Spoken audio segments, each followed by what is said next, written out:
we nukunsigararaho gusa nkajya gushaka imiti ndahita ngaruka. Okay, reka tubyoroshye. Nimba wumva ndi butindeyo, ngwino ujye kunshakira imiti nge nsigare.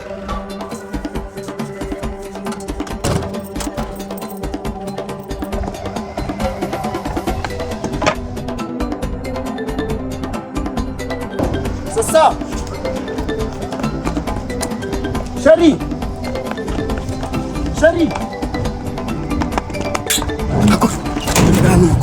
Sasa nkaburi abanyiriye amasuka wambwira ngo iki ujyayo ujyanye imfunguzo. Akuso umuntu arimo arapfangiza ukazumbwira iby'amasuka, ahubwo genda uramaze nashyize muri frigo ko yakonje ushyire mu kabasore n'agasume muri dushe uzane mbe mukana.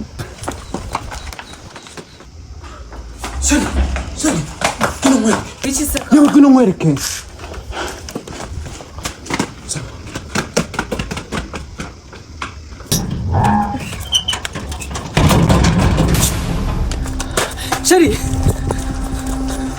Shari byagenze gute?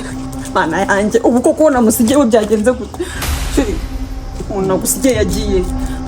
Ndorera.